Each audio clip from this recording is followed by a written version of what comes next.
All right, everyone. Welcome to our webinar today, your 2026 nonprofit digital marketing plan. If you can hear me, just want to make sure everything's working good. Go ahead and type one in the chat. Just let me know that that you're here, that you can hear me, and that everything is going good. Thank you, Rachel, Rand.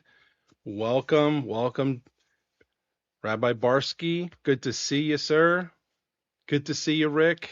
Wonderful. We've got some wonderful names in here, some folks we know.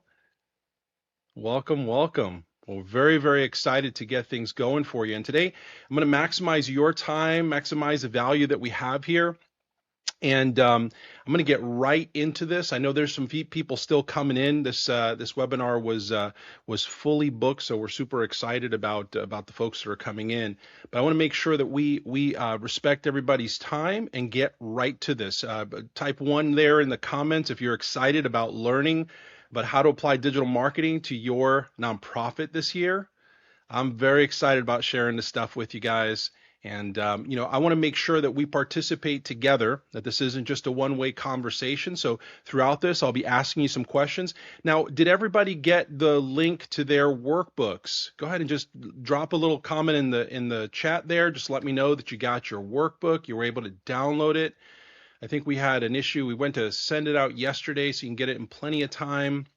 But I think it went out this morning. So take a look. If you haven't checked your email, take a look at your workbook. It would be helpful for you for today. Of course, doing it a little bit ahead of time probably will help. But what I will tell you is that if you haven't done it yet, feel free to do it after this webinar. There's some really helpful tools and some stuff that I'm going to go through as as we go through these slides. So I guess let's jump in and let's get started.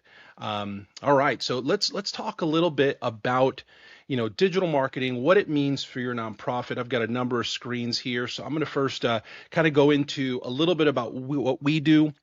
Nonprofit Marketing Center has been around since 2001. We're the oldest company in this business. Now, we've been around by different names. Some folks know us as Net Ministry, others as nonprofit websites, and we have a number of other small brands that we've put out there over the years, but they're all part of what we do here. And what we do is focus on helping nonprofits to amplify their impact, to have a great platform, a great great levels of service that can serve their constituents and to help them to grow their organizations beyond what they can with the tools that are in their hands or the people that are around them. Sometimes we've got a whole army of volunteers, but when you really need something done, it seems like things aren't quite as seamless as they should be. So that's a little bit about us in case you don't know much about us, but we've been serving organizations for 25 years now, and we've worked with over 60,000 nonprofits all around the world. So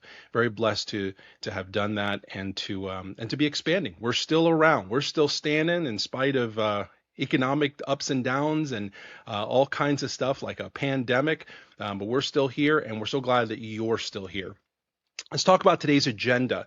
We're going to talk about a few things. First of all, we want to get really clear on the goals and targets for the year. We're going to outline some of that. We're going to talk a little bit about the KPIs. What are our key performance indicators that tell us that we're doing well, that we're making progress throughout the year towards our goals. We're going to talk about how to achieve outcomes. We are going to talk a little bit about strategy. Well, a lot about strategy, but this is all intended to get us to a specific outcome. I find that when folks come to us many times, they're thinking about what specifically they want to implement. But most of the time, it's most helpful if they come to us with an outcome and then allow us to kind of tell them what's best for them and what can really help them accomplish their goals.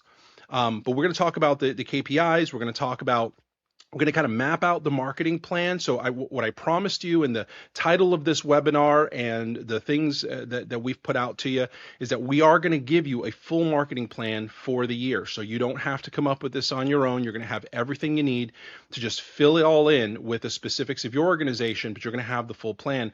And then we're going to talk about setting you up for massive success. By the end of this workshop, the goal is to have a clear roadmap so that you can grow your donor base and increase support for your mission in 2026. Type 1 in the chat there if that sounds exciting to you, because I want to make sure I'm hitting the right audience here.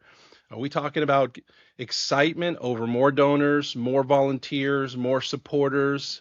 Anybody excited about that? Yeah, type one in the chat if that's you. All right, Rachel's super excited. All right, got my audience of one there, Rachel. Thank you so much. I think everybody else is too. All right, let's jump in. So I want to talk a little bit about the internet marketing plan, and this is the workbook that was sent over to you. So if you didn't get the workbook, you didn't download it, make sure you go back to your email. Guys, today is not about a sales pitch. Today there won't be any pricing, there won't be any tap dancing about what we do and trying to get you in here. What we want to give you some value. And we do this because we know that if we give you value, we give you that plan, you might come and do some business with us. So I want to make sure that you get all the value you can out of this. Make sure that you download that workbook. It's going to allow you to review kind of a snapshot of where you are. It'll help you to plan on things that you might want to do in the new year. There's quite an extensive list of income categories, some things you might not have thought about in the past, maybe some you have and you've kind of delayed, but it gives you a whole outline. There's also a budget planner in there, and it's an amazing tool that we built that'll really get you some real clarity around budgeting and what next year is going to cost. And a little extra bonus there, we have one for nonprofits, and we made one just for churches. So if you're a church right now on the webinar, you'll see that there's a special budget planner just for you. And then finally, it's going to give you a full list, a full checklist, so you can audit your current digital marketing condition and make some key decisions, or just kind of review some key items that may or may not be present in your digital marketing plan. And that's going to let you to do it just like a pro would, right? Now, of course, we will go about it in some more detail, but I think there's 3-4 pages of checklist that you can go through each aspect of your digital marketing plan and see if it aligns, and what changes and improvements are possible. All right, let's talk about a little bit about me. So again, I've been in this industry here for 25 with our current company. I was in this for about 5 years before that. So about 30 years total of internet marketing and development experience. I've worked with small nonprofits, churches, large nonprofits. By the way, anybody in here been doing their nonprofit for over 20 years? Put a little one in the chat there if you've been over 20 years. So some of you guys, you might have been with us for that long, right? So 20 years. How about anybody over 10 years? 2. Put a little 2 if you've been over 10 years. Anybody? How about over 5 years? No, put a 3 there if you've been a nonprofit for over 5 years, right? All right. Anybody brand new? So less than 5 years. I know if you've been a nonprofit for 4 years, it doesn't seem like you're brand new, right? You've definitely gone through some stuff, but if it's under 5 years, put a little 4 in the chat there, just so we kind of know each other. We know kind of who we're in the room with. Now, I recently just released the only internet digital marketing book for nonprofits that exists on Amazon. I encourage you to jump out, take a look up Unlimited Impact. If it's something that you can use, jump in and download it. I'm sure Amazon will send me a few pennies or something. But it has a bunch of strategies, a bunch of frameworks that we use here to help nonprofits accomplish their mission. But that's a little bit about me. My background in this is I started off in the church world and helping churches to get websites. And as we grew, we expanded out into the general nonprofit world, and we've had quite an adventure. So really exciting things that have happened. And that is definitely enough about me and enough time looking at my face. Let's move on.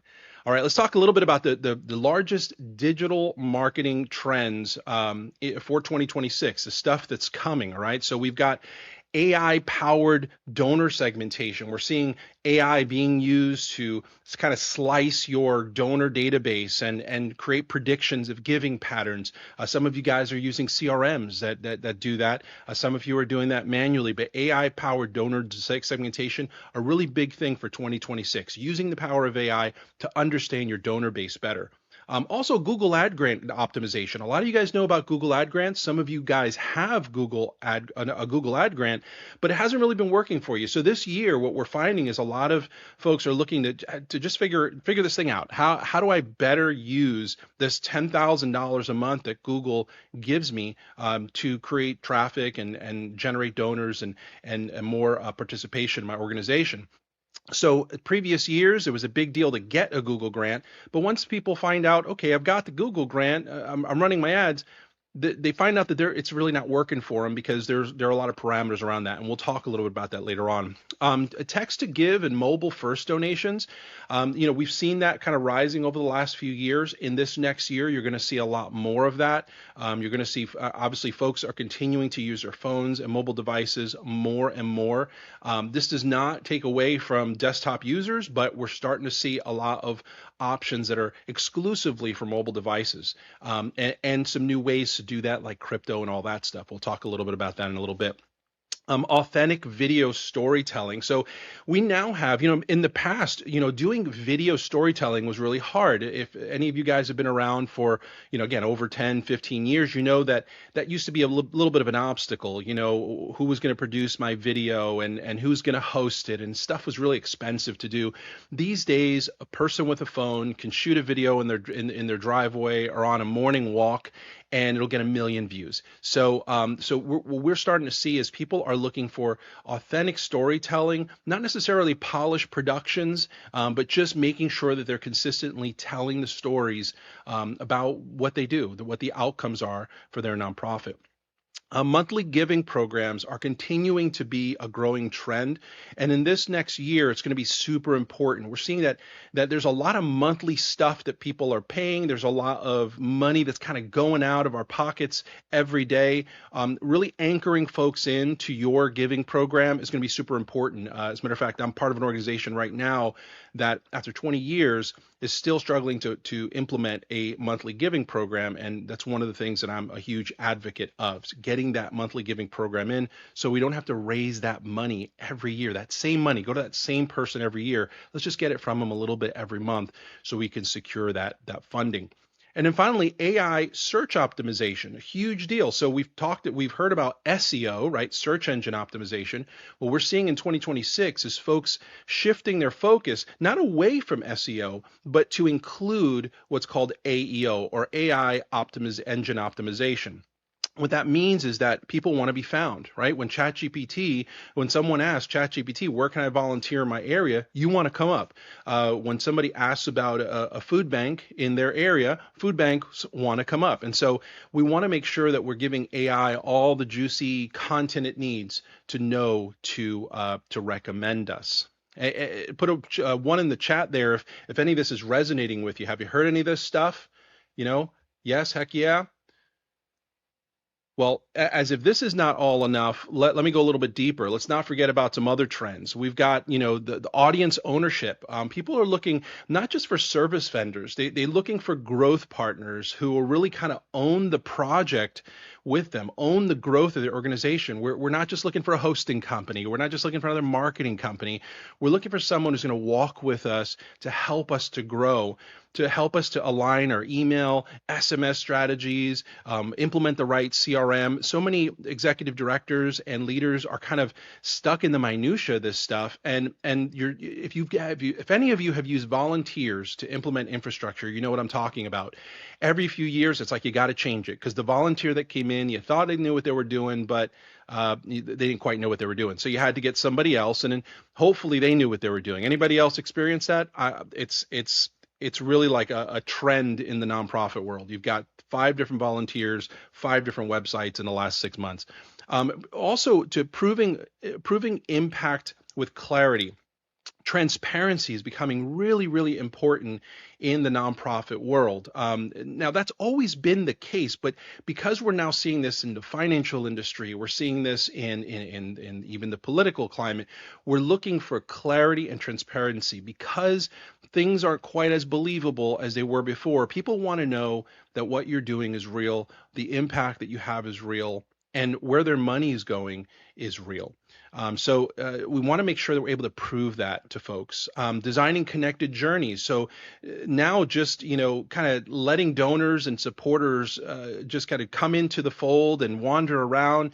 We're finding that's not as productive, and it's not as organization building as pre-planning what that journey looks like. So when somebody comes into a donor relationship or a volunteer relationship with my organization, what are the steps? What's the journey that I want them to go in? This is really probably most tangible for churches, right? Folks come in, you have a person who inquired about the church, a person who does their first time visit, then you have a recurring visit, then you might have some sort of assimilation process. There's a path there, and making sure that you do that, you design that path consciously. You just not let them wander and figure it out, but that you understand each step so that you can track who's in each step and help get them to the next step. And this is going to go, this is a recurring theme of today's session, is going to be in pre-planning your milestones. Well, this is about pre-planning your constituent milestones, right? From inquiry to information, to maybe a first-time gift, to maybe a phone call, to maybe a coffee meeting. These are the things that you need to plan so that you can put people in these buckets and figure out how to get them to the next bucket. Community-led growth. We're starting to see that supporters are becoming more and more ambassadors. Now everyone with a phone, everyone with a social media account can be an ambassador. They can do a quick video and again, get a million views. Now with the algorithms on social media, with the algorithms on all of the types of announcement marketing that we can do, we're starting to see that it's focused on people who are interested, not necessarily people who are following you, which is really good news. Cause-based personalization. So we're looking at instead of targeting age and income and all the old demographics that we would normally target, which are still a consideration, but now we're looking at motivation. What are people interested in? What are they passionate about? What are they motivated by? And tailoring our messaging and our marketing in that direction. Now, finally on here, frictionless experiences across channels. What we want to make sure is that we're reflecting our message and we're reflecting the same steps, the same path on all of our channels, on our website, on our written materials, on our mail outs, on our social media. We want to create one unified plan that then gets expressed out in multiple ways. And that has tremendous implications on this process. It means that a person can move seamlessly from social media to your website to a conversation with you, and all of it feels the same. It's all moving them in the same direction. This goes back to that whole designing connected journeys. If you know your constituent journey, then you know how to lead them every step of the way. Comment with a thumbs up or a yes with an exclamation point, or a 1 if you understand what we're talking about here and if it resonates with your nonprofit. Yeah. All right, guys. I want to talk a little bit about crypto because this is a question that comes up a lot. I got this question just the other day. What about it? I'm going to tell you, crypto is a really big deal. Some of you guys have maybe some Bitcoin. Maybe your organization's got a wallet. But I'm going to tell you that right now it is relevant, but it's not required for most nonprofits. Most of you don't have to worry about crypto right now. Now, those are sometimes famous last words by technologists, right? It's not relevant now. Well, it is relevant, but it's not an emergency. So don't worry too much about the incorporation of crypto or crypto giving unless you have donors who are clamoring for it. And this is more of a need in areas of the country, most likely in out on the West Coast, where folks, Silicon Valley folks that are really into crypto giving. But in most parts of the world right now, crypto is still emerging. It's an option. It's not a full strategy. There is no nailed down crypto strategy for nonprofits, because there isn't a nailed down crypto strategy for anyone. Everyone's still trying to kind of figure it out, and the markets are up and down, as those who are invested in crypto like myself know. So there's don't worry too much about it. Nonprofits should be prepared for the future of crypto, but don't be pressured by it. It is limited, but we have some growing adoption. But you got to make sure that you really build the solid foundation of everything else first. Transparency, reporting, regulatory clarity is much more important than a novelty of crypto.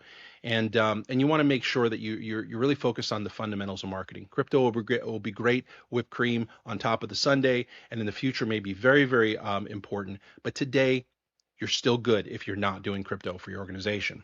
And here's my advice in general, and this is Bill Drayton's advice actually, but the first step to becoming a change maker is to give oneself permission to ignore, politely of course, all those who say don't do it. So what I just said to you, if you want to pursue crypto in your organization, do it. If you want to pursue a brand new idea for fundraising or for getting volunteers in the pipeline, do it. Go ahead and do it. Some of those ideas that seem wild, that seem like they're not going to work, seem like the world's not ready for them, really do work in some settings. So feel free to implement things, but don't do it yet at the sacrifice of the fundamentals. All right, let's talk about current snapshots. Everybody doing good? Everybody feeling good? Is the energy good here? Give me a yes in the comments. Are you guys still following with me? I want to make sure that we're connecting here and we're talking the same language. Rachel, thank you so much. Appreciate it. All right, Maria, thank you. All right, so let's talk about the current snapshot. And this is something that the workbook is going to take you through. It's going to take you through creating kind of where you are today and then where you want to be. And, I want to give you just some philanthropy.com basic metrics here. This is going to give you some averages across the country so that you get a good idea of what other nonprofits are doing. And these, if you're doing less than this, it's okay. If you're doing more than this, congratulations. But I want to make sure that you understand that, a lot of times we think that I get this a lot, folks come to us and they say, I'm a nonprofit, we don't have a lot of money. In some cases, they'll say, we have a nonprofit, we have no money. And my response is, then you don't have a nonprofit. You have an idea, you have something you want to do, but you got to go raise money. You got to create that funding mechanism for your nonprofit before you really are a serious nonprofit.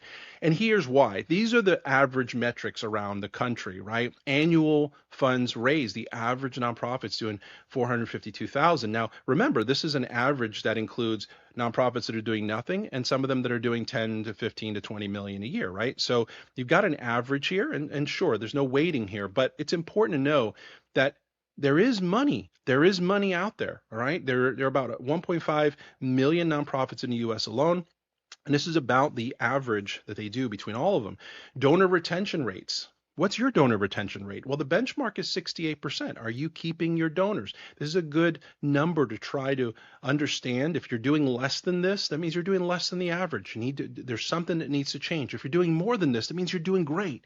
So these are great numbers that'll give you a little bit of a benchmark, a little bit of an idea. Now, obviously, across segments, right? Nonprofits encompass a lot of different types of efforts, and so these metrics may change between industry, but in general, this is what we're looking at. So 8,921 active donors. We're talking about recurring donations of 1.2 thousand dollars a year. We're talking about an average gift of only $82. Hey, don't get upset if you don't get that $1,000 donation. The average gift in America is $82. So if you're getting $100 from your donors, you're doing great. Now you just got to get more recurring, right? And more active donors in there. Website visitors a month. The average nonprofit does about 27,000 visitors a month. And their email list size is about 16,000. All right. That number is pretty staggering for some of you. And for some of you, you have maybe tens of thousands, maybe hundreds of thousands. We have clients that have millions of people on their list. And a social media audience, average is 30,000. All right. So if you got 1,000, great start. It's time to kind of amp it up. If you got 100,000, hey, congratulations. Share what you're doing so you can pull other nonprofits up. All right. So anybody surprised by any of these stats? Comment in the chat there if you're surprised, and tell me also if you're not surprised. Tell me if you're not surprised by this. This sounds like what you expected. What do you think, guys? Was this about what you expected, or is it kind of new to you?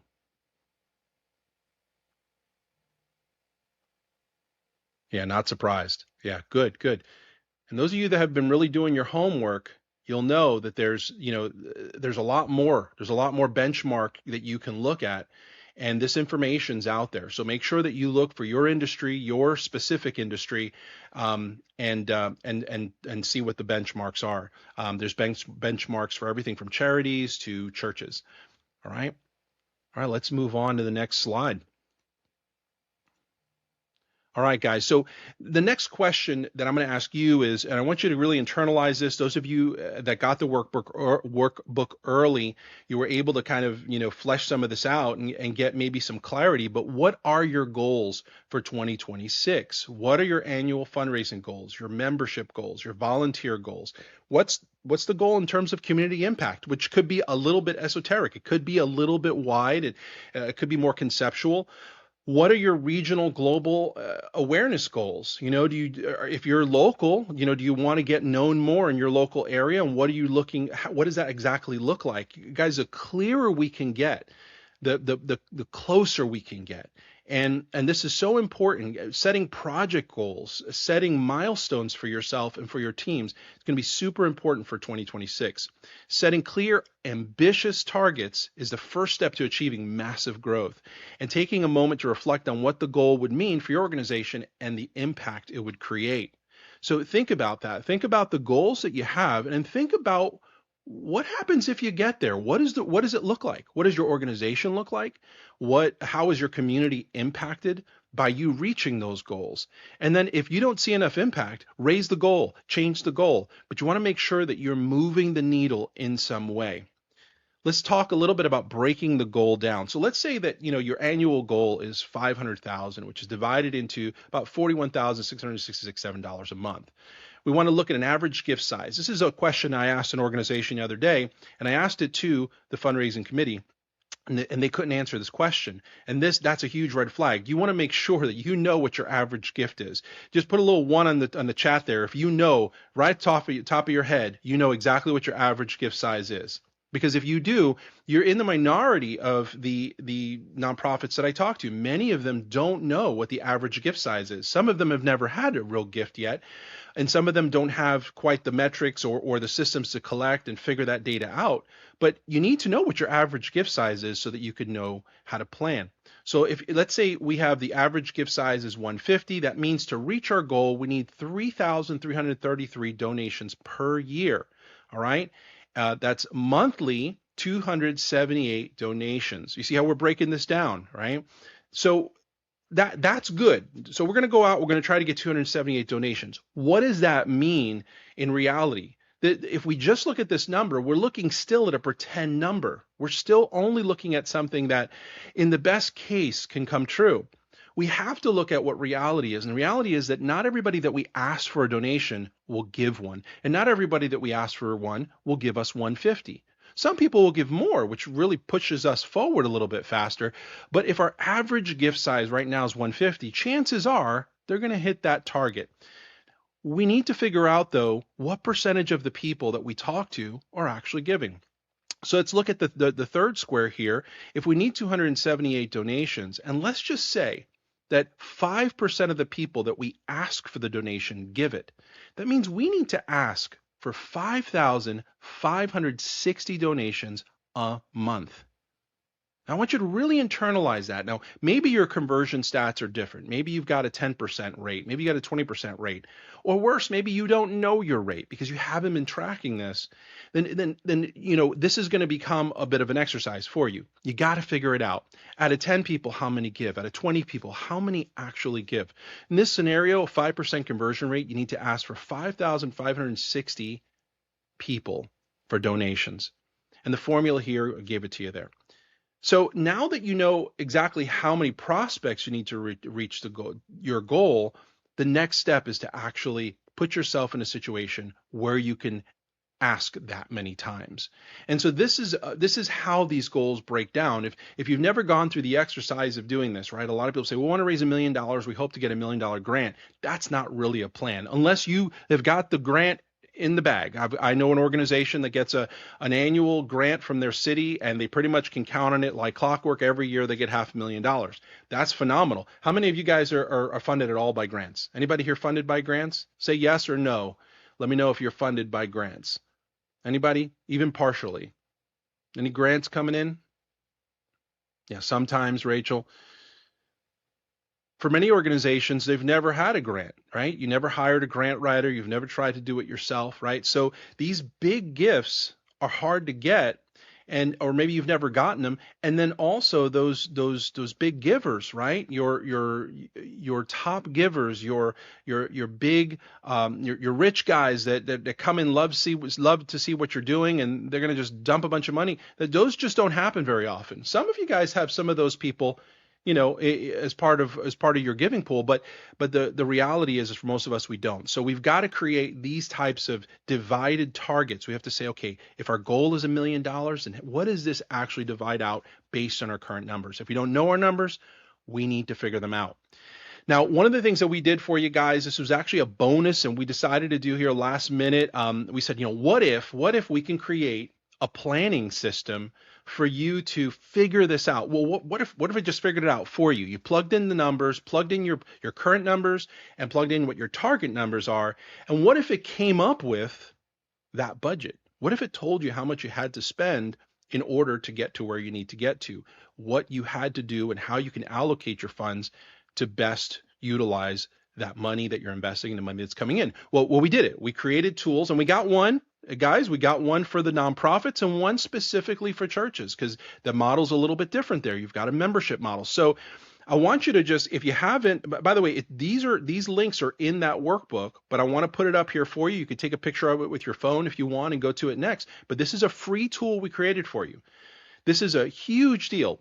Jump over to these when you get done with the webinar. Put a little one in the chat if you really appreciate this. If you think you'll be able to use this, this is going to allow you to plug in your current numbers, your goals, and then it's going to work everything backwards for you and actually tell you what your marketing budget should be. It'll allow you to put in all the different percentages of what you're going to allot to different funds, and it's then going to create an annual budget for you. Okay, now this may not be as granular as what your normal budget looks like, but it's going to at least get you in that ballpark so that you can plug it into your annual numbers. Some of you guys have January board meetings. You can actually use this to help you get to the front of your task line there. All right, plan for growth in 2026. Okay, you got to stop guessing. You got to get serious about that mission. You got to get serious about getting clarity.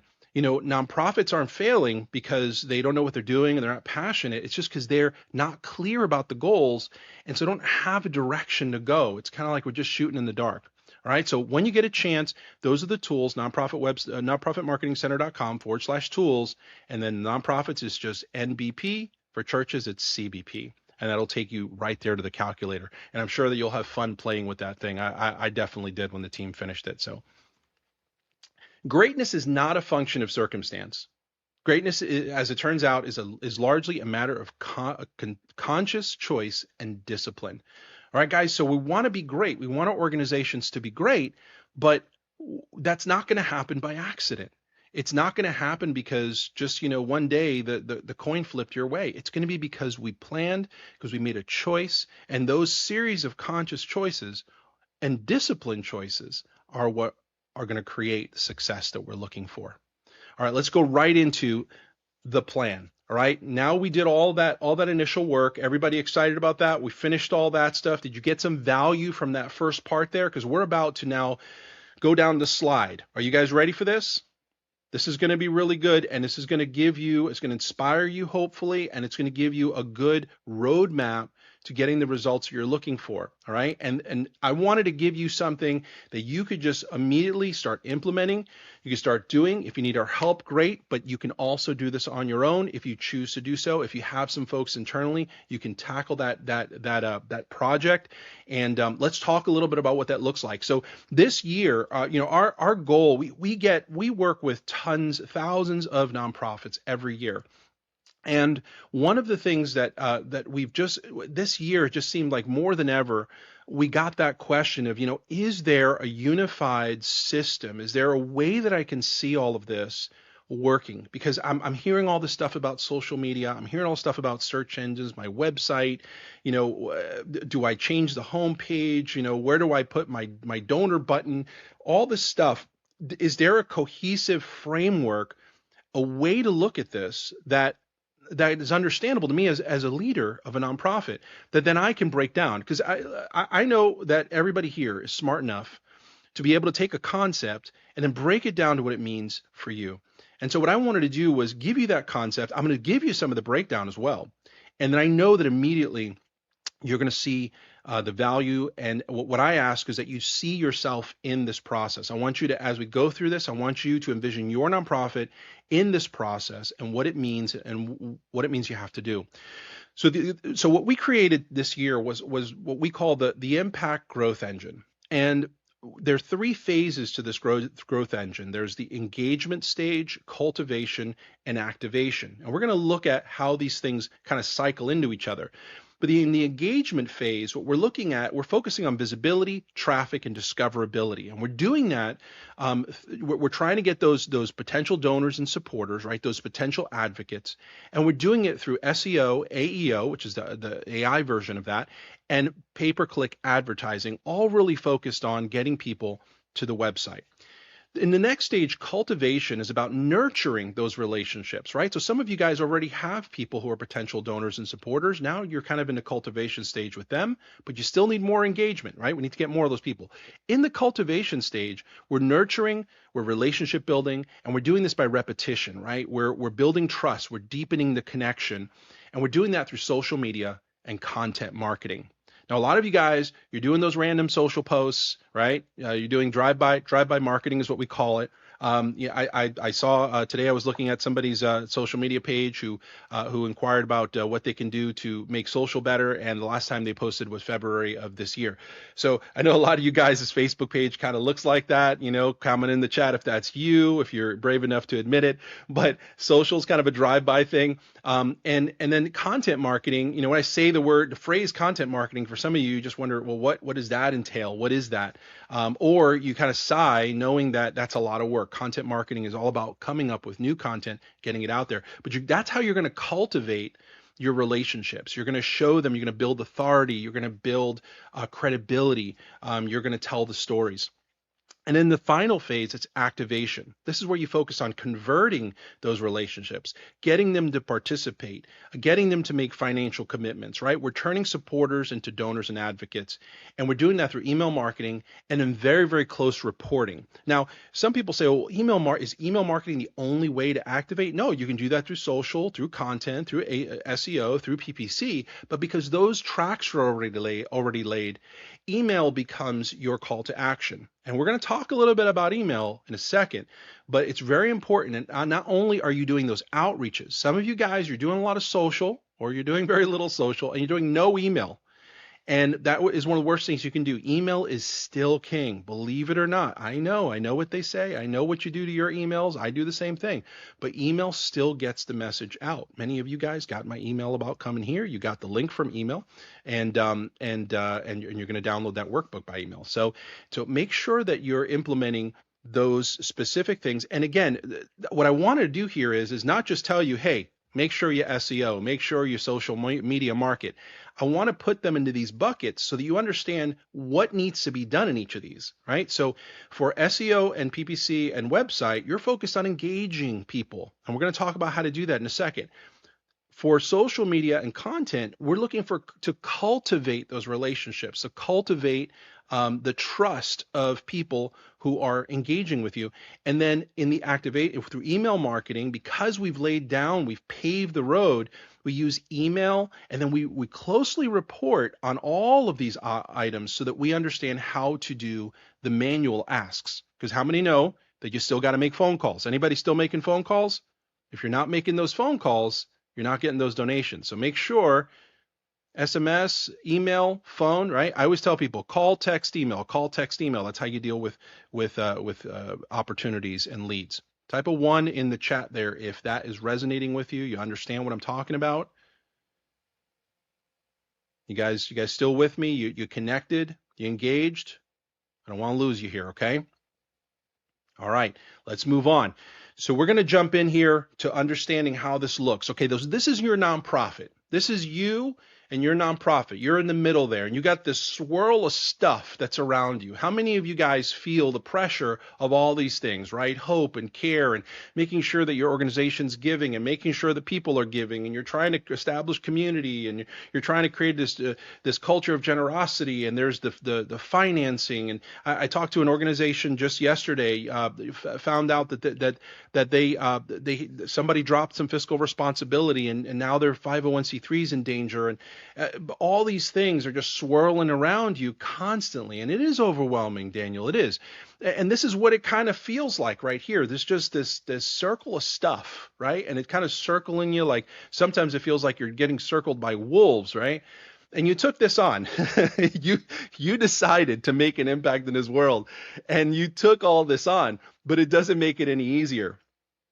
Well, I want to start addressing this. I want to come around, I want to come alongside of you, and we're going to talk about how to divide these things so we can really conquer what we're doing. All right. Let's talk a little bit about these three pieces.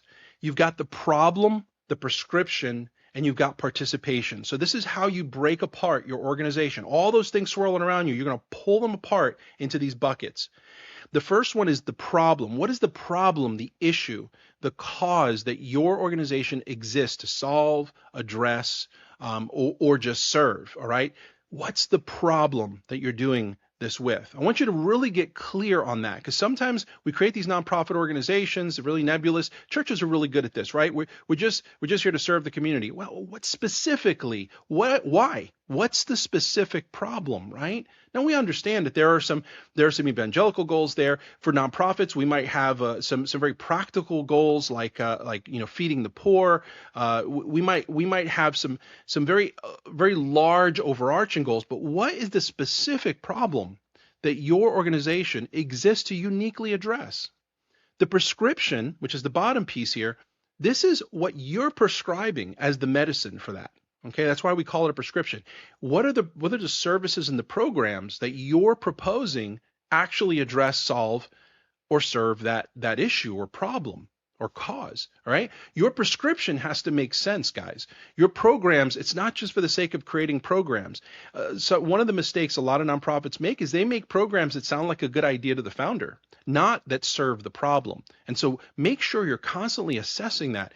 Am I creating a good mix, a full mix that is our prescription? This is, if you were a doctor, and some of you might be on this call, if you were a doctor, what's the regimen that you would prescribe to this particular disease? And that's your prescription, all right? Though your programs and services are your prescription to solving the problem.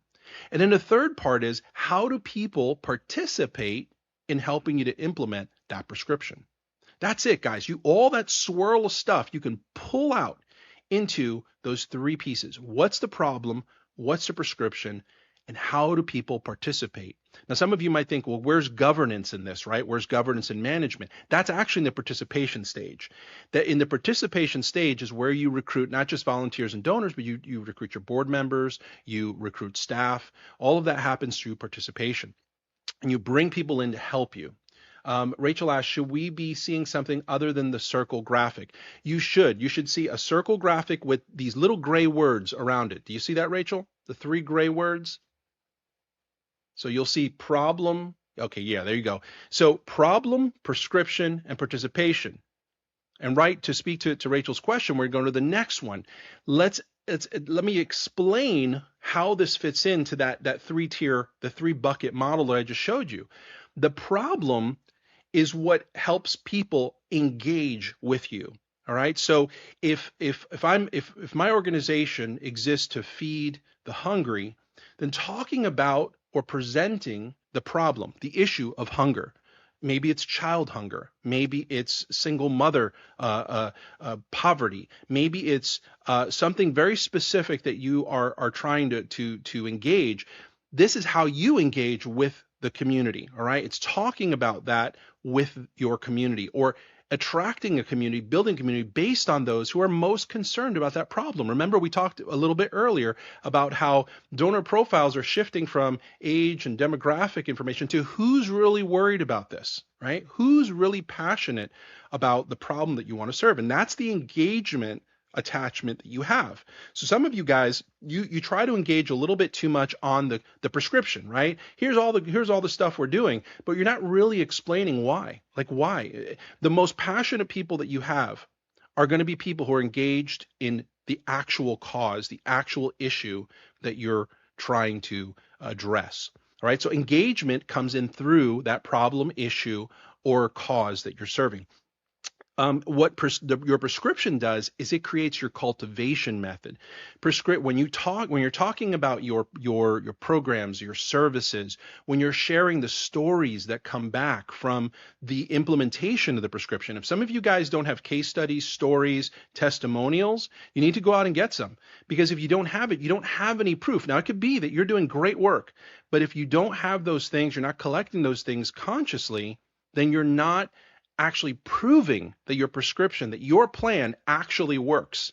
All right, put a little one on here if you feel like you might need to go out and get some stories, testimonials, and some case studies, right, to be able to prove that what you're doing is working. And that's how you're going to engage. You're going to cultivate those relationships.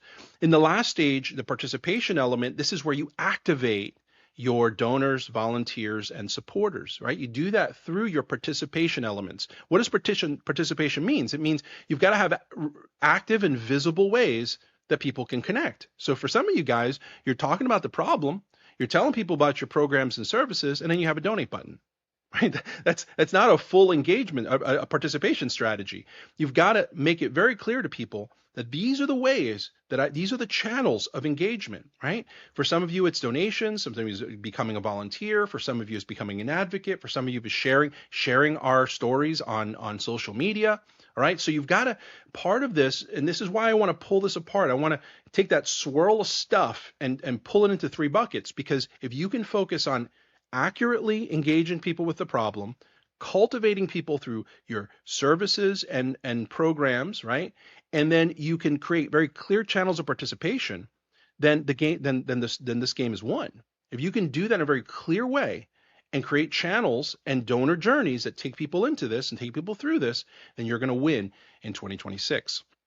Now, what we did was we created a cycle here. And this is why we call this the growth engine. This is the wheel that runs. You start with engagement, creating visibility, traffic, and discoverability. Then you cultivate, you nurture, relationship build. And you do this through repetition in your prescription cycle. And then it comes back up, convert, participate, financial commitments in the activation stage. And then we pull people back in. So part of the cultivation, the activation stage, is that it's intended not only to get commitments from people, but also to get people invested in what you're doing so that they can help increase that visibility, traffic, and discovery. Does this make sense to anyone? Right? This is the full wheel here. So you've got engagement, cultivation, activation, spinning and feeding back into each other. This is what we call a feedback loop. And you need this loop to keep things going. If you don't, then what you have is a straight line. And when you get to the end of that line, you have to go all the way back to the beginning and start over. Some of you guys are doing that with your donors, with your volunteers. There's no wheel. There's no ongoing process. There's no mechanism here. It's not really a circular plan. It's a linear plan that when you get to the end of, it's like you got to start all over. And so many nonprofits do that. You'll raise all your money, and the next year you got to do it all over again. And it really is, it makes it so things aren't as predictable as you need them to be. And this is the nonprofit impact growth engine. This is a proven pathway. And if you notice what we did on the outside of these things, in color code, I showed you where the corresponding digital marketing pieces are. So it starts at the top with your website, right? That's really the foundation. That's your portal. That's a thing you own, right? You don't own Facebook. Facebook can cut off your page at any time. Your website is the presentation that you own. It's the journey that you own. And then you'll see SEO and PPC, so that's paid advertising. That's going to create your engagement strategy. Comes back around with social media and content marketing to help cultivate those relationships. Email marketing is going to go ahead and get those asks out there, along with the other pieces as well. And then at the end, we want to make sure that we're doing reporting. And we'll get to a little bit about what specific reporting we're going to need to validate, so that way, when we get back to the top of the circle, we can make the changes that we need to the rest of the process. And it starts with the website, it radiates down. Okay. A lot of people, you're doing a lot of stuff on social media, which is down at the bottom, and you're skipping the website side of it, which means that you're not able to take advantage of SEO or PPC advertising properly.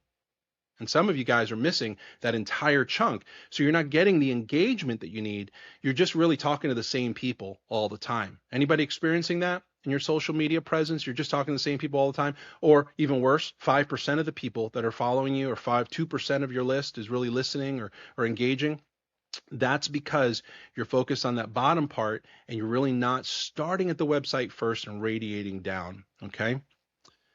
Let's go right into some of these things. Let's talk about specifically engagement. I told you today is going to be packed. It's going to be packed with value, and there's going to be a clear path here, guys. I did not skimp in this. I'm not taking shortcuts. I'm not making this a short little sales pitch. There is no pitch. This is the content you need to seriously get 2026 into gear. And I want to make sure that you have everything you need to be armed. Everybody appreciate that? Am I getting any level of excitement here over what we're about to go through? Thank you, Maria. Thank you so much. All right. So let's go right into this. Engagement. Get discovered. This is where we focus on website optimization, SEO and AEO optimization, and Google, Bing, and Meta. All right. So we're looking at the first, how do we engage with people? How do we connect with them? Because if we don't connect with them, you can't ever do the ask. You can't ever share the stories. Let's go right into we're going to go into the website part of it. So 5 pillars of a nonprofit website. Now, the first thing I want to tell you before we go into this is most of your websites are completely missing the mark because there's just so much stuff on there that doesn't make sense to accomplishing your goal. It's a bunch of stuff that you wanted to tell people, but not that people actually want to know. And I say that with all the love and all the delicacy I can, but at the same time being very honest with you because I love you. I want to make sure you know that your website does not have to be complicated.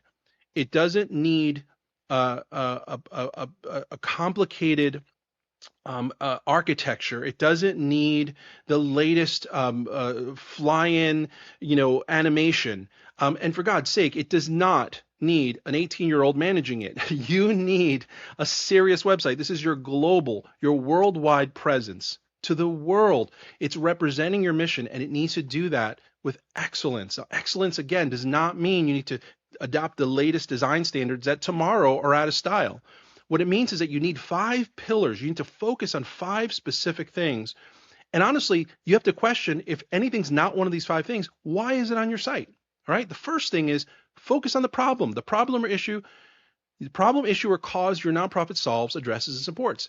Tell the world what the problem is. All right. By the way, if you're a church, there's still a problem. You're in the community you're in, you're serving the people you're in, the vertical you're in, you started this church for a specific reason. That's the problem, right? That's the issue, that's the cause, that's the purpose. That you could substitute problem with purpose, okay? And it's the reason why you exist. The prescription, the programs and services and resources your nonprofit uses to address the problem, and then participation, all the ways that people, businesses, and institutions can help you implement your prescription. Now, those 3 things alone, that's the basic core 3. The other 2 are meant to support that. So people, right? Who's the team, right? Because everybody wants to know that. Okay, you did a great job. You told us about the problem. You have a great plan to solve it, and you have a great way. You have ways for me to participate. Well, who are you, right? So the people, talk about the people, and you don't have to go crazy in this section. We just really want to know. I don't know if any of you guys on this have ever funded something or have ever made a grant decision, have ever overseen a process where you're making a decision on an organization help. And what you'll see many times is that the problem, prescription, participation, might be very heavy in the proposal, and then you'll have a very small little portion about the people, right? Maybe it's just one founder, and they don't really pay attention to telling you the story there. Or maybe it's the other way, right? They tell you a bunch about themselves, way too much, more than what you wanted to know, and then very little about the other pieces. Give these the attention they deserve. So for people, what you're looking to do is you're looking to establish authority. You're looking to say, these are the people involved, not just to put your volunteer's face on your website and make them feel good. That's not what the people section is meant for. It's not meant to just put your board up there so people know who they are. No one cares who they are unless there's a specific purpose that they serve on your board. And so you want to talk about, your board in general. What the mix-up is. If there's people there of importance, you want to make sure that you mention that. What you're trying to do is build the case that this is the team that can actually implement the prescription. All right, this is just like a business plan. If you were to go for funding, guys, you want to make sure that people know this is the team that can make it happen. And there needs to be confidence in that, okay?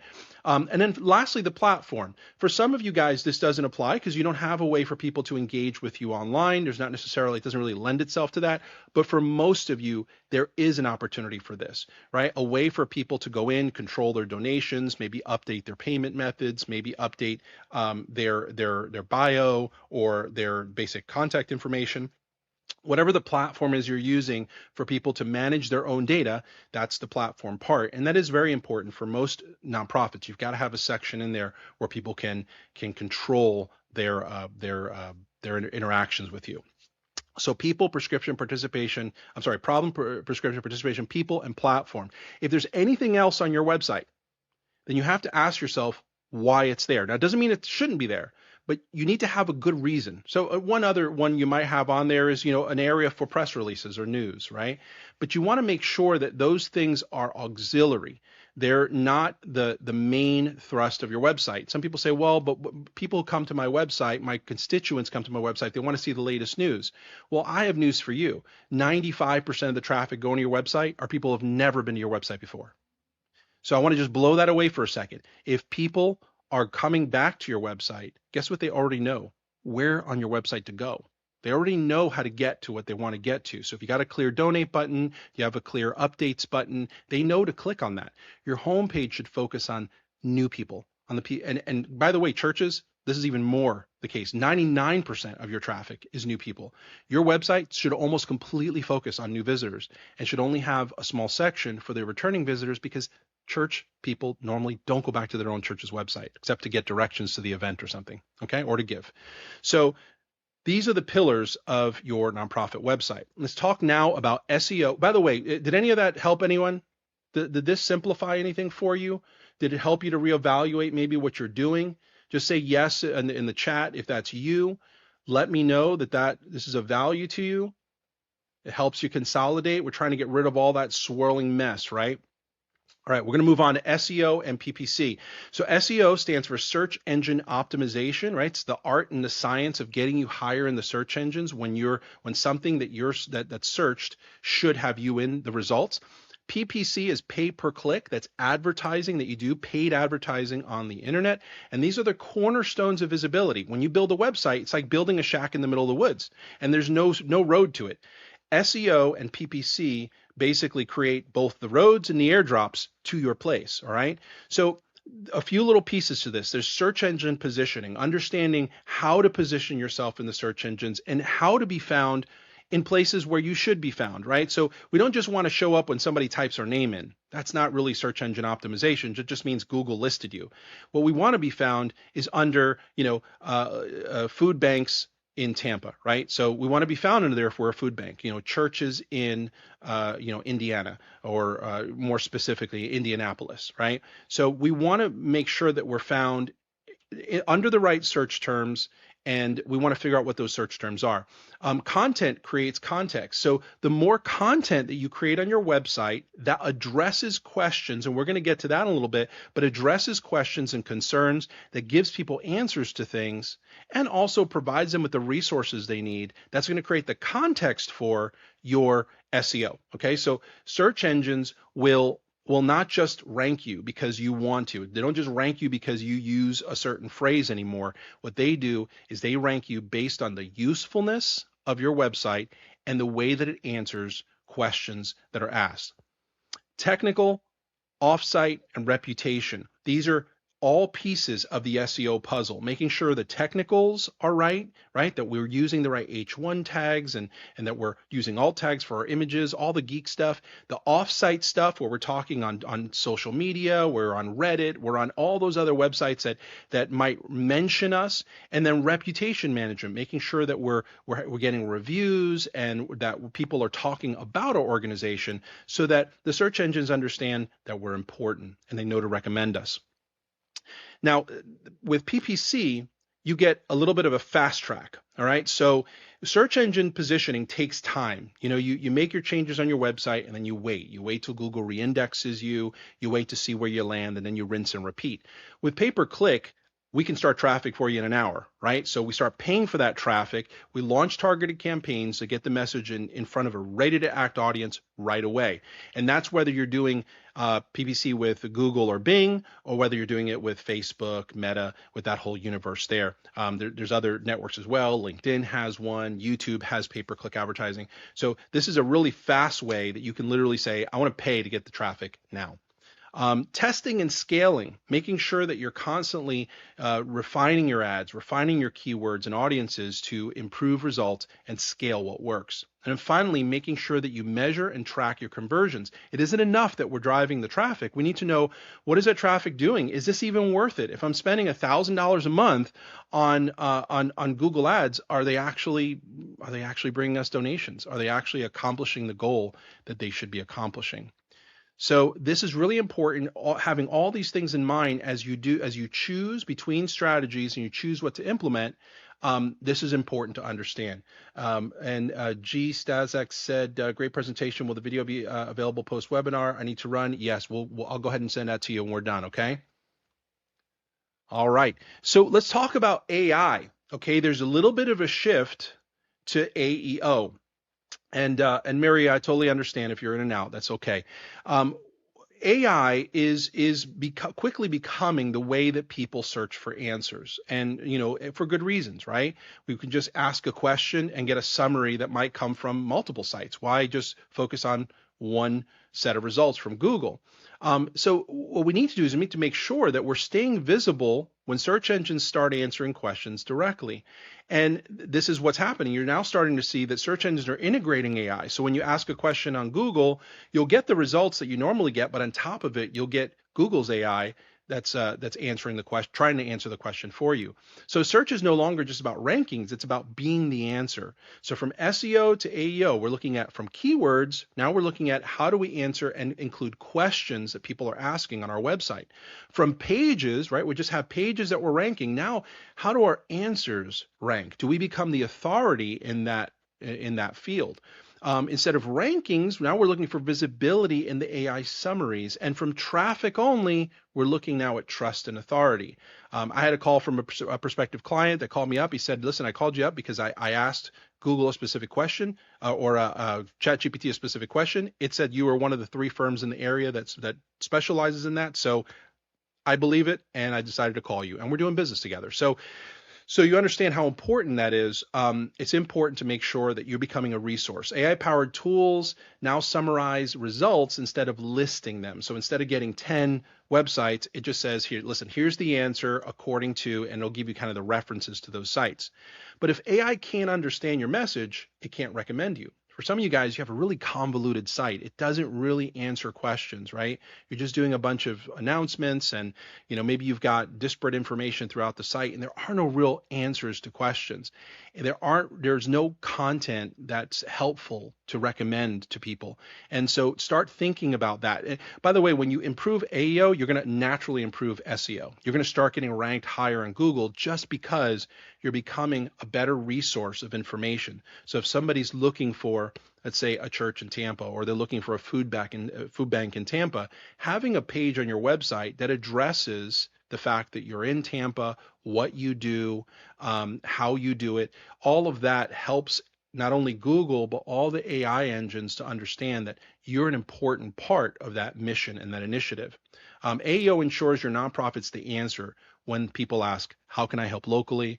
Where can I donate safely? Who can help me with whatever the cause is or the problem is near me? So very important. Your mission has to be understood. The content has to be clear, structured, and factual. The organization must be seen as a trusted source, guys. The more you can do on your website and your web presence, your social media to really build that trust, the better you're going to be, the better AI is going to be able to recommend you. And visibility now happens before someone ever clicks. So they'll actually see, like, for example, if you type in, nonprofit marketing center at ChatGPT, it'll actually tell you about us straight from our website, not even taking you there yet. All right. So you'll get those answers first, and people get the opportunity to evaluate before they even visit your presentation. So that's very, very unique. A little more about AEO. This is how you can prepare. Okay, so 2026 is what we're talking about, how to do this in 2026. Publish question-based content, all right? So make sure FAQs are good, those are good, but also pages that address specific questions people have. And you can go to Google and start typing, and you'll see what people are actually searching for. This is not hard stuff. Go to Google, type in whatever the beginning of a question might be, and as you type, Google will show you what people are searching for. Use plain language and clear structure. Don't make it super complicated, guys. Be a good answer. Be the answer that you would want if you typed into a question into AI or to Google. Strengthen your authority or reputation signals. In other words, make sure that you're posting your stories, you're posting your links to other websites where your answers may be found, or your social media. Make sure that those are pointing back to you. And keep human storytelling at the center. Make sure that you're humanizing what you're doing. Don't make it so sterile. Some of your guys' pages are very neutral, and they need to be drippy passionate, right? You need to talk about, well, not only how this relates to you and what you're passionate about, but how this has helped people, and what the substance is and the stories are behind what you do. Okay, build authority and become the source of information. By the way, this is my biggest reason why I always recommend to nonprofit leaders to write a book. Write a book about what you do, because that's going to be a great authority builder. Write a book, publish it, go to Kindle Publishing. You can self-publish it yourself, put it right on Amazon, and it's going to allow you to be that voice, and also to express yourself and express your experience and present your solutions. It'll bring you donors, it'll bring you volunteers, it'll bring you supporters, little book sales too. All right, let's talk really quick about Google Ad Grants. I want to talk about this. There is $10,000 a month that's available. The requirements are you got to have 501c3 status, a working website with substantial content. Make sure that you've got, it isn't just, a one-page website. You got to make sure you have SSL enabled, and you have to agree to Google's policies. You can promote your donation pages, volunteer signups, event registrations, newsletter subscriptions. You can promote your organization. This isn't a handicap program when it comes to that. However, there are guardrails, there are metrics you have to meet, certain click-through rates, and you can't use broad search terms. You have to be very focused in the search terms. So there's a lot of gotchas there. But some common mistakes to avoid is, not using it at all. Some people get the ad grant and they don't even use it, because they go into Google's interface and they freeze and they go, does anybody here have a Google grant? Can you comment in there? Just say yes if you have the Google grant, no if you don't, just so that we know. So Google Grant, get it and use it. Also, poor keyword targeting, using targeting that's just way too broad. You're not being specific enough, and they'll ding you for that. Sending traffic to your homepage instead of specific landing pages. This is a common marketing faux pas. Don't send people from your marketing, for your paid marketing, to your homepage, because then they got to figure out where to go. What you want to do is create specific campaigns, pages that you're going to send people directly to, that speak and continue the conversation from the ads. And then finally, not tracking your conversions, not tracking how it's doing. Is it translating to anything? Are people subscribing? Are people donating? You want to make sure you're tracking that stuff so you know what it's worth to you. And by the way, if you don't do all this combination of things, that $10,000 a month, that is a cap. Very few organizations even come close to using the $10,000 a month. They're using less than $1,000 a month because they can't get enough traffic. And that's kind of the downside to this, is that, yeah, it sounds great, $10,000 a month, but when you start actually advertising, unless you do this very strategically, you won't be able to use those 10,000. But if you can unlock that, then you're going to get a lot of traffic and you're going to get a lot of conversions. All right. So if you're not using Google Grants yet, let's fix it. Go to google.com/grants, go apply. Okay. Doesn't cost you anything, guys. You don't need a pro to do this for you. Go to googlegrants.com and apply for the grant. All right, moving on. So we're out of the engagement stage. We're talking about the cultivation stage, where we're building the relationships. We have content marketing, we have content marketing engagement, we have social media, we have monthly donor retention, and donor lifetime value. Make sure that you are calculating your DLV very carefully. What is your donor lifetime value? If you've only been around for a year to 5 years, that might be something you're still developing. But if you've been around for 20 years, you should know what your lifetime value, donor value is. What, throughout the time that they're with you and they're giving, what is the average person, what is the monetary value, their donation value of that person?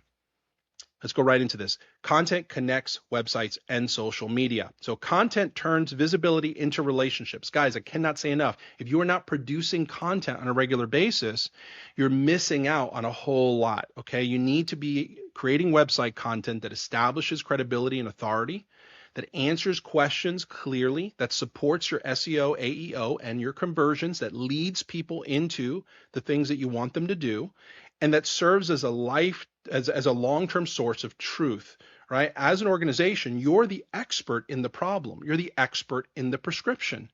And so we want to make sure that we're building a long-term source of, you're becoming a long-term source of truth for those things, right? What's the best way to solve this problem, and what's the problem to begin with? With social media content, you want it to reinforce your missions consistently, right? No last February post is your last post. You need a consistent support of your mission. Keep your organization visible over time. It drives conversation and community and brings people back to the website, right? One mistake I see people do is they're posting everything to their social media, but never driving them back to the site. Guys, again, that's actually the presentation you control. So be sure that you're driving people back there. One message, many formats, everywhere your audience is. All right. So you can repurpose your stuff. You don't have to do different things for your website than you do for social media. Do stuff for your website and then take pieces of it to post on social media consistently, driving them back to that one piece of content. Okay. A single piece of content can become a web article, a social post, a reel, an email update, an AI readable answer. It can be a lot of things. The goal isn't more content. It's more connected content. So connected content ensures every click, every view, every follow deepens a relationship with your organization. All right. Does this speak to anyone? Is anyone right now having trouble and trying to figure out like, oh, I got to do all this content. I have to figure out when to update my website or do my social media, but then you're never really getting to it. Well, this is kind of the shortcut to it is create long form pieces of content and slice them up into pieces. I'm going to talk to you a little bit about social media and a strategy that we're really advocating these days, and it's so effective. We call it the 180-day social media growth plan. And I'm going to give you a bonus right after this, by the way, right after this slide. The next slide, I'm going to give you a bonus. All right, so hang on. So growth doesn't come from viral posts, okay? Very few posts comparatively ever go viral. Viral means that it goes crazy, right? Millions of people are viewing it. Very few of those do. It's a very small percentage, minuscule percentage. Posting one piece of micro content each day keeps your organization present, familiar, and trusted. What we're looking for is not a million views. We're looking for 100 to 200 to 300 views, but consistently. So we're posting small pieces of content. And every time a few hundred people are seeing that overall adds up to thousands and thousands of views. And so for some of you, you have the potential millions of views. And you always have the chance that something really does go viral. One post a day, one clear message, no pressure to be perfect. You don't have to make these things perfect, guys. Just one post. Look into your camera, say something for the day. Consistency beats creativity when it comes to growth. You don't have to be super creative. You don't have to make it complicated. It doesn't have to be perfectly produced. It can literally be on your morning walk. You look into the camera, say a few things, post it. Don't think about it. A lot of you guys have seen Gary Vee talks about that. Just post it. Just get out there. Start doing it. Get off of here and go do it. This is true. You got to get out there and you got to start posting. And again, you're not looking for millions of views. You're just looking for a few hundred every day, maybe 60, maybe 70 in the beginning. But as you do it, you'll see with consistency, it works. Micro content keeps your mission visible while deeper content lives on your website and email. So we're just looking for small pieces, right? If we're talking about, let's say your organization focuses on 3 core problems. Every day, you're going to talk about one of those problems. And you're just going to talk about one aspect of it. A 30-second video, post it. Okay. What's micro content? It's short, simple, easy to produce. One idea per post, designed for feeds, for stories, and for reels. This is on all the major platforms. And it's reused from your existing content. So my suggestion is make long content. For example, this webinar is a long form piece of content that we can divide into pieces, right? Just this slide alone, I can make into micro content and talk about it for 30 seconds or show a 30-second clip from today's webinar. So think about doing that kind of a thing. You can create long form content and then you can slice it up, or you can just do 30-second content every day. Why 180-day matters though? It builds recognition through repetition. I challenge everyone, do this. Don't miss one day. Just do it for 180 days. And I promise you, the dynamics of engagement for you are going to change. And cultivation is going to be really easy. It trains the algorithm to surface your content. What you start getting is the algorithm starts seeing, the Facebook and YouTube and all that. It starts seeing that you're creating on a regular basis. And you know what it starts doing? It rewards you with a magnified audience, right? When I post regularly, I get 4 or 5 times the exposure simply because I'm doing it regularly. It creates consistency without burnout if you do really small pieces. So you don't have to do all these long productions every day, and allows momentum to compound over time. So look at this kind of like, you're doing curls, right? Every day. It's just one curl is all you got to do. One 30-second piece of content, that's all you need. Okay, what it looks like daily. It could be a quote, an insight, or a stat. It's a short video or photo, a mission reminder or update. It could also be a question or a call to action. All right, and there is a good formula to this. For every one ask, make sure you do 5 informational, educational, inspiring posts. So do a quote, do an insight, do a stat, post a story, and then maybe do an ask. Okay. All right, I promise you a bonus. I want you to take a picture of this with your phone if you could, okay? Or a screenshot if you're on your phone right now. I've created a 180-day authority building social media prompt plan for nonprofits and for churches. You got the address there. It is complicated. It's a complicated address because I did it last minute for you guys. Just take that picture so you can type it into your computer. This is going to give you a prompt for every day. In other words, it's going to say, here's the idea for today. Talk about it. Is this helpful to anybody? You think you'd do that? If I just ask you a question, or I just say, hey, talk about this today, do you think you could do that for 30 seconds on camera? Yeah, I got it mapped out for you for the next 180 days. All right, and I did it for nonprofits, did it for churches as well. All right, because your subject matter is a little different. So grab this, take this picture, and download this. This is 100% free. It's all for you. I told you today. It's all about value. Okay, let's move on. Activation. All right, now we've gone through engagement, we've gone through cultivation. We're going to talk about activation. The average open, you want to monitor your average open rates. You want to look through your click-through rates on email, which I actually argue is more important. Your donation conversion rates. Are people actually giving when you ask them to? And your monthly recurring donors. Guys, monthly recurring is where it's at. Do not have a plan without it. If you are not doing monthly recurring gifts for your organization, just stop what you're doing right now and just do that today. Do it today. Don't even wait to 2026. It's got to happen before Christmas. All right. I want to talk about email marketing. Email marketing does still work because it's the one audience that you truly own, right? Facebook and Instagram and YouTube, they own your audience. That's really their audience that they're kind of keeping track of for you. But email, these are the people that you are directly in relationship with. Why email still matters? It's direct access to your supporters. It's not controlled by social media. It builds long-term trust and familiarity if you're doing it consistently, guys, and supports fundraising, engagement, and events. Now, there's some things that have changed, right? We want to do fewer emails, but more relevant. So we don't want to do daily emails, right? It used to be that's what you would do, the daily emails, though there is a strategy for religious organizations that I'll share with you in a second that you might be able to adapt to nonprofits as well. Well, I know you can. But less emails, more relevant. So maybe once a week, once every 15 days, but they're jam-packed with value and information. You want to segment your messages instead of a one-size-fits-all. Maybe you have several different lists.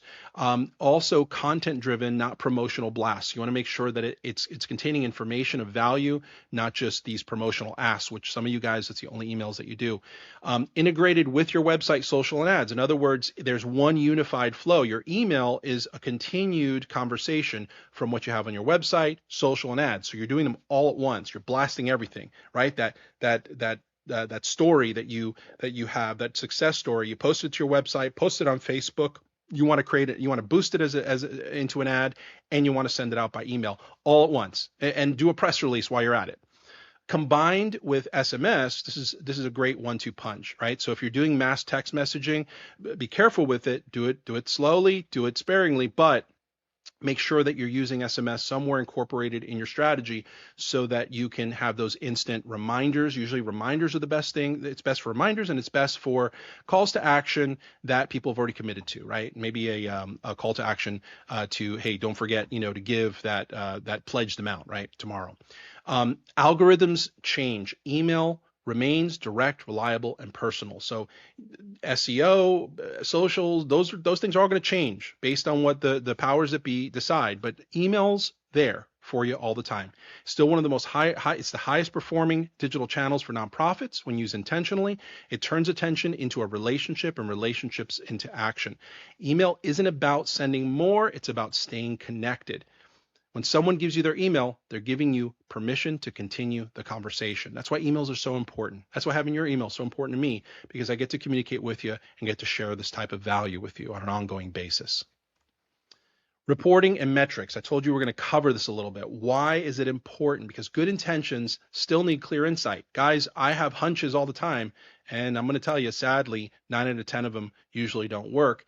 I got to look at the data. And a lot of times we're seeing that folks are doing ads and they're doing social media marketing, all that, and they're not looking at their data. They're just blasting it out there and hoping things work, not really taking the time to look at what's working.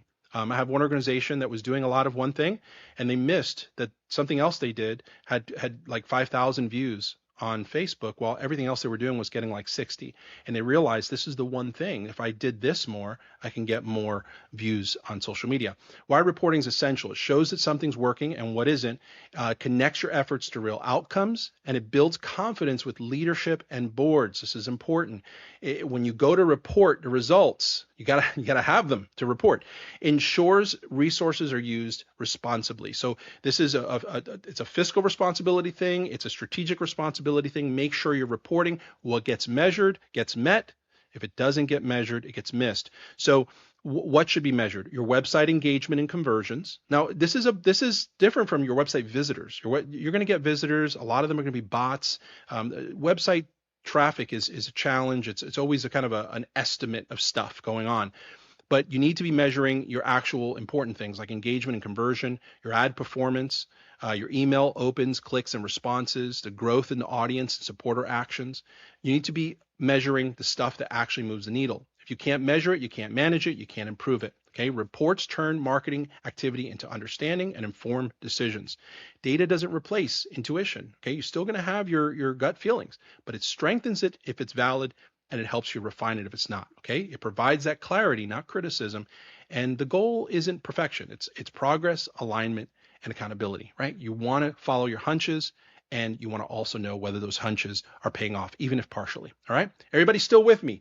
Just put a little 1 in the chat if you're still tracking with me, right? We're still on the wheel. We're still in the engine. We're still building this. Daniel, Maria, Rachel, fantastic. Thank you guys. Everybody else still connected with us. All right. Thank you, Rick. All right. So this is the nonprofit impact growth engine. This is that was the walkthrough through all of the pieces that we're talking about. I want to talk to you a little bit about website conversion and what that means, right? Making sure that you have prominent donate buttons, making sure there's a compelling hero section with a clear mission. Guys, those sliders, they're fun, they're wonderful, but nothing replaces a great image with a powerful impact statement that tells people why you're here and why they should care.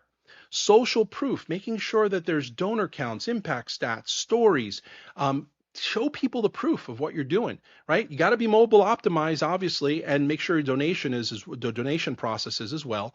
Multiple giving options. You want to give people one-time, monthly, specific amounts, allow for open giving. There are a lot of folks that have multiple ways of giving, like you could give by Cash App, you can give by PayPal, you can give by. I really discourage doing too many of those. All right, I really encourage you to have one main track with maybe 1 or 2 other options. Otherwise, people won't give. They'll just kind of get stuck in that choice, that when we get frozen by not knowing what choice to make, and then we just kind of put it off for later and we don't do it. So if you just have a clear way, I recommend having the credit card path. Just move them through. Everybody's got that. You might have 1 or 2 people ask about, something else like Zelle or something, but most people will just put in their credit card and give.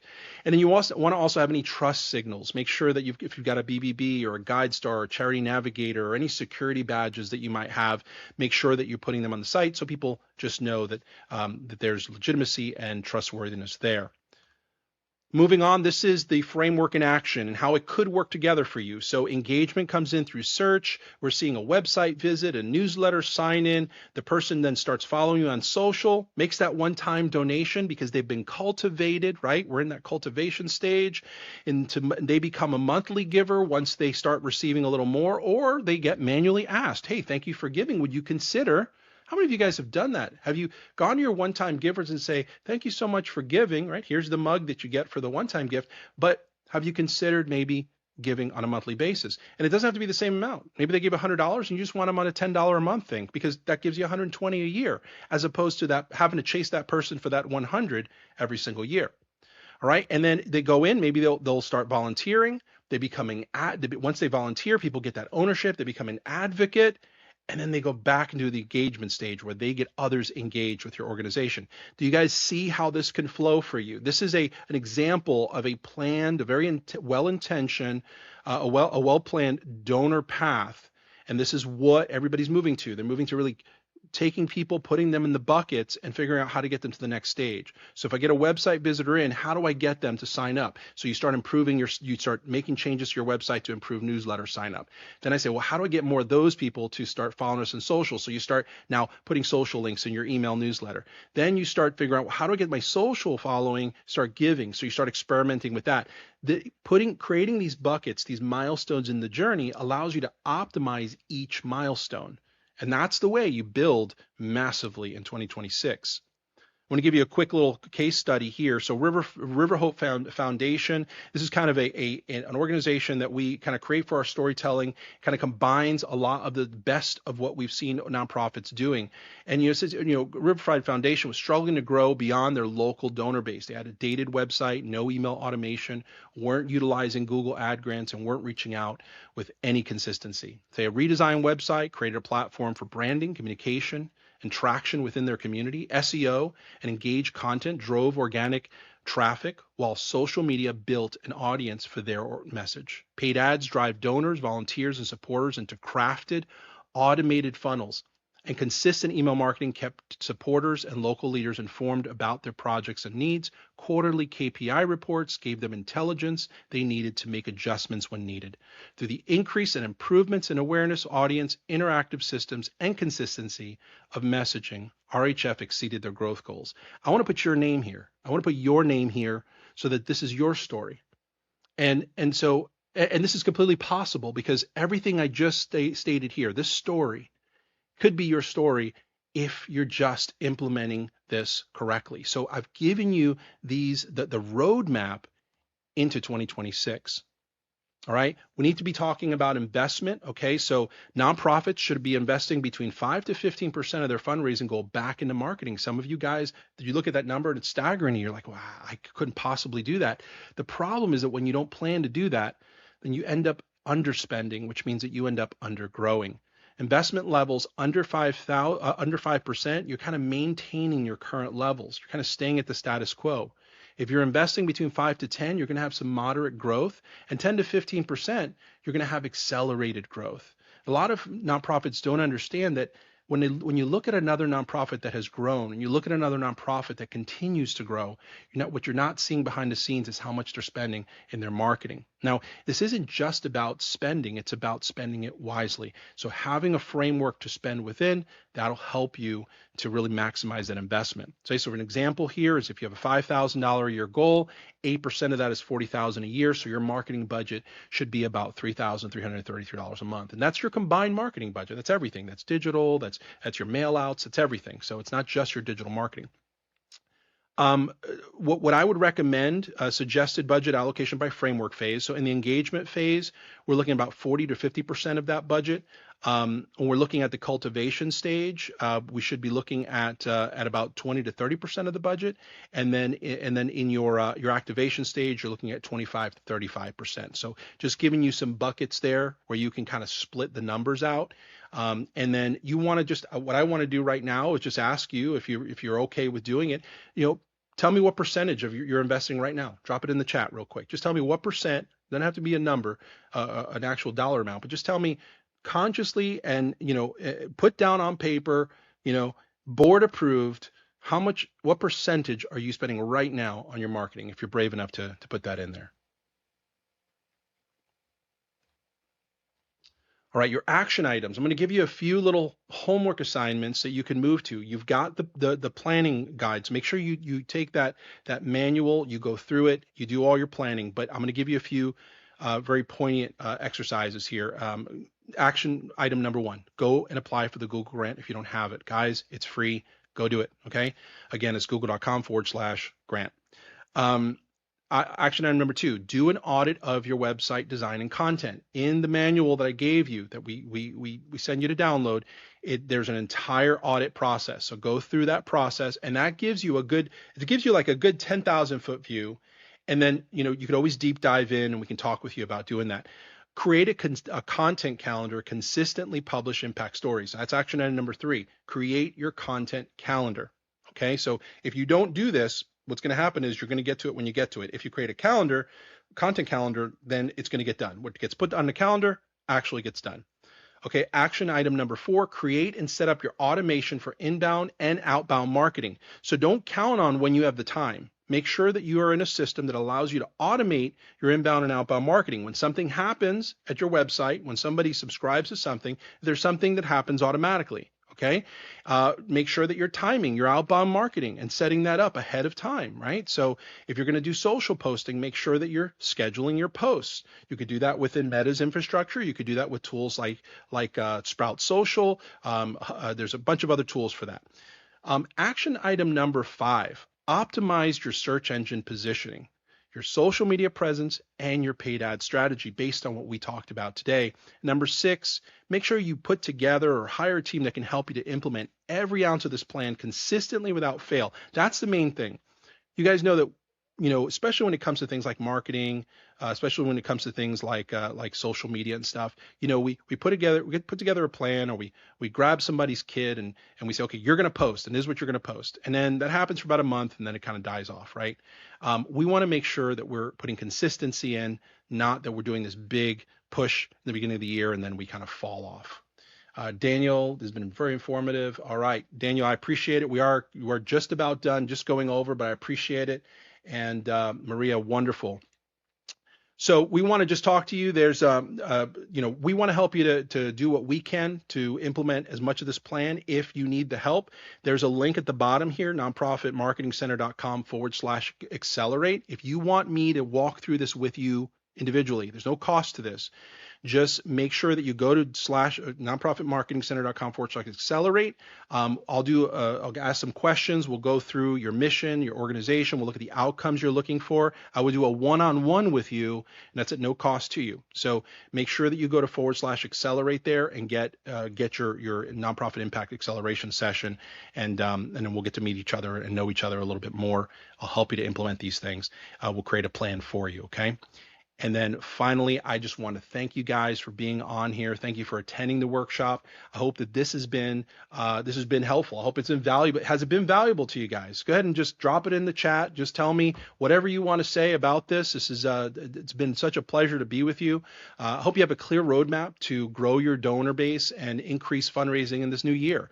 And remember, it's not just about the tactics, right? We went through a lot of stuff in here, but it's about building meaningful relationships with your supporters and making sure that you do this consistently. I want to wish you guys all a wonderful journey here into 2026, a Merry Christmas and a Happy New Year. If you got anything else that you want to say in the chat, go ahead and do that. I'll wait here. And then if anyone has any questions, you can also put it in the chat. I'll go ahead and answer it if anybody does. I know this was like drinking out of a fire hydrant today, right? Thank you for hanging in there. You guys are troopers. Most of us stayed together. Will you be sending out a recording? Yep, I'll send you out a recording when we're all done. All right, so you have this. Anybody else? Any other questions? By the way, I'm looking up because I work on 6 screens. I don't know how many screens you guys work on, but I work on 6 screens, so I guess, see the whole world. I guess, right? Looks like I'm in a big Mack truck, just looking at the road ahead here. You're welcome, Rachel. You're welcome, Rick. Thank you so much, Rick. Appreciate it. Thank you, Eric. Thank you, Rachel. Wonderful. Well, guys, thank you so much. I really look forward to meeting some of you guys. And if you need us at all, go over to nonprofitmarketingcenter.com, reach out to us, and I'll be sending you an email with a follow-up here. And you can feel free to ask me any questions that you need to. All right. Well, I am about to sign off. I appreciate you all and have a wonderful rest of your year.